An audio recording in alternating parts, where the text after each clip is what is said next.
A unified government identity has been developed and adopted by government departments as part of the reform programme for government communications. A unified identity replaces a fragmented and expensive system that saw government departments and agencies use and communicate through a multiplicity of identities, different logos and different brands, resulting in confusion, a lack of clarity for citizens and greater expense. The unified identity makes it easier for citizens to understand and recognise when a government body is communicating with them and when projects and initiatives are funded by government as opposed to the private sector or NGOs. The experience of governments internationally and the research done in other jurisdictions, notably in the Netherlands, confirms that the confusion and lack of clarity confirms there is confusion and lack of clarity resulting from a fragmented approach. The Dutch experience, and that of the United Kingdom and others, is that a unified, consistent, identifiable identity ensures greater clarity around the role and place of government in society, for citizens and in communications. All government departments have been supplied with logos, templates and guidelines necessary to apply the identity, and this application is well underway in all government departments. This is evident in the use of the Government of Ireland identity at government events, press conferences and at public events, conferences, etc., where government departments have a presence.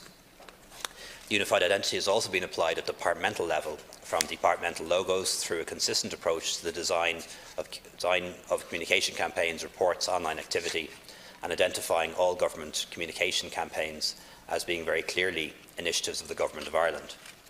An example of how this unified identity provides a clear, identifiable presence for citizens was, for example, at the recent National Ploughing Championship, where government representation was immediately and clearly identifiable as a result of each department using a unified identity in the design of their units. The alignment with the recommendations from the Secretary-General's report, the Reformed GIS, is responsible for the implementation of the single government identity. Now, Deputy Joan Burton, please. Thank you. And thank you for the reply, Taoiseach. I suppose it does indicate that the Strategic Communications Unit lives on, perhaps in a ghost-like form, like those holograms that you can see it in at the back of the image. Ultimately, from what you're saying in your reply there, will all individual State Department identities be dropped and subsumed into the Government of Ireland identity? Because certainly I think a lot of citizens wouldn't like that, because they're familiar with different elements of government services, and for instance some government services are well received, whereas others, you know yourself, your own government is mired in difficulties in justice, in housing and in health. So, you know, is there some discretion there? Can you tell us what the spend is to date on the development of the identity, and what's the projected end-of-year spend? And what agency, presume some ad agencies or a single agency, is overseeing the implementation? Could you tell us that? And in terms of departmental logos, as I said, are they now being essentially phased out? Is that your ultimate projection? But I do think the Strategic Communications Unit, the spirit of it is still very much there. Is any cost-benefit analysis being done on what outcomes this is producing in terms of better services for citizens? Deputy Louise O'Reilly. Well, Margaret Corla, Taoiseach, you say that a single government visual identity will provide greater clarity for citizens around the offering of services, or indeed the complete lack thereof in some instances, and you believe it will help in terms of government communications, and I don't disagree with that. You've said that all government departments have been supplied with logos, with templates and guidelines necessary to apply the identity, and this application is well underway in all government departments, and that's a useful clarification. What I'd like to know is, do you have the details to hand as to exactly who it was that put the current design that is being used together? How much is this rebranding? And I suppose effectively that's what it is, a redesign across the government. How much has it cost to date? What are the projected costs for the future? And indeed, to echo the question asked previously, has a cost-benefit analysis or any kind of value for money analysis been conducted to ensure that that this will, in effect, be cost-effective? Thank you. Deputy Moynihan. On the single government identity, one could be cynical and say that this, is moving far faster in terms of reform. Never find cynical people around here. Yeah, well, Concord, that would be a first, I suppose. The sense is that that there's greater emphasis given in the reform of various different departments by the single government identity.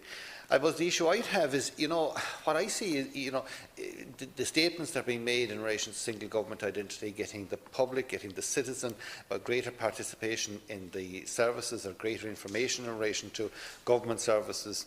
But when there is a complete lack of government services, whether, we saw on questions and promise legislation today, where it repeatedly came up in relation to home health, in relation to kids with disabilities, where the services aren't there.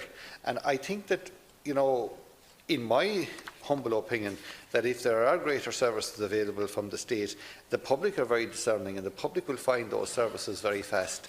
And I think that, whatever branding has to go on, and the emphasis can't be on branding completely. The emphasis has to be on improving the quality of the services, particularly to vulnerable people, and across a wide variety of departments. There are huge challenges there, and I would like to see greater emphasis on going into the issues that are affecting the citizen in the departments. And whatever the brand is there, I think that the public would be able to find those services if those services are available. And it is a misnomer. It is not correct to say that by having one single identity, it gives the citizen greater interaction with the state services.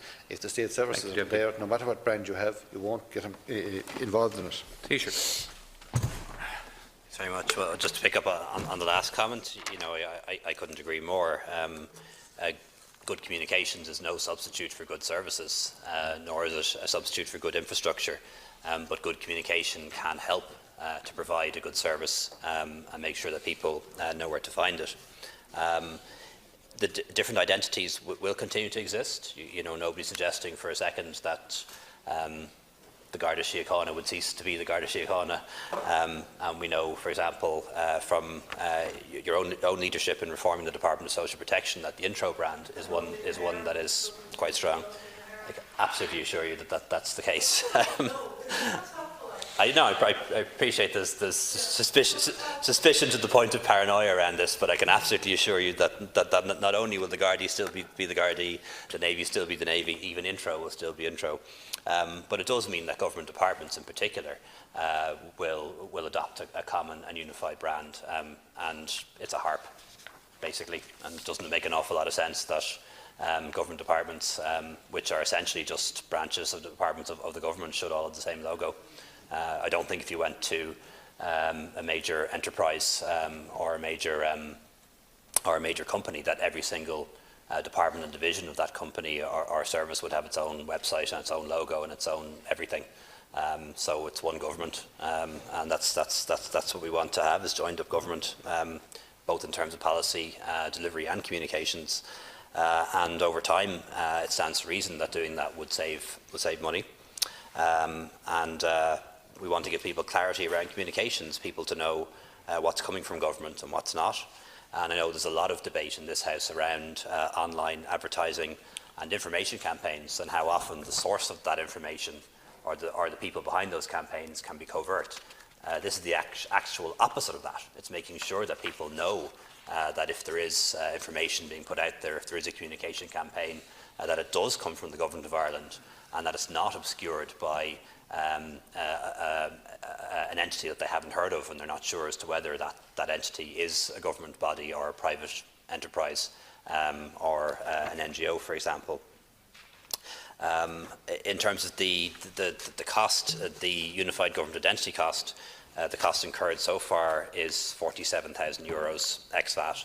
that covers design work and the rollout of services, as well as the production of comprehensive guidelines for the use of all departments. The unified identity for government replaces a fragmented system that saw government departments and agencies use and communicate through a multiplicity of identities, logos and brands, resulting in confusion and lack of clarity for citizens as the number of government bodies has proliferated over the past decades. Experience of governments internationally and research done in other jurisdictions, notably the Netherlands, confirms that confusion and lack of clarity results from this fragmented approach. The Dutch experience and that of the United Kingdom is that a unified, consistent identity ensures greater clarity around the role and place of government in society for citizens and government communications. Furthermore, the unified identity makes it clearer for citizens to understand and recognise when government is communicating with them and when projects and initiatives are funded by government. Government departments are currently represented online by multiple distinct websites and platforms, each providing different visual styles and user experience. The vision for gov.ie is that it will provide one portal for citizens to access government services. This site is being developed with the citizen at its centre and will provide coherent digital experiences for citizens in communicating with government departments. The design prioritises ease of access to services provided by government and represents a move away from today's situation, where website designs are aligned to how governments are organised internally. These changes are being driven by the e-government strategy and our public service 2020. Significant advancements have been made on gov.ie since its launch in November 2017, both on structure and interface of the website and the use of the site more generally. It's been used to host many cross-government communications campaigns, including Healthy Ireland, Be Safe Online, Sláinte Care, Project Ireland 2040 and Budget 2019. And the current phase of the project entails the migration of government department websites to gov.ie. A set of guidelines have been developed which all departments will adhere to in the migration to the website, leading to a uniform and intuitive experience for the citizen and its interaction across government departments. My department, the Department of Taoiseach, has been the first department to migrate, and this migration is due to be completed by the end of this year, with other department websites moving across throughout 2019.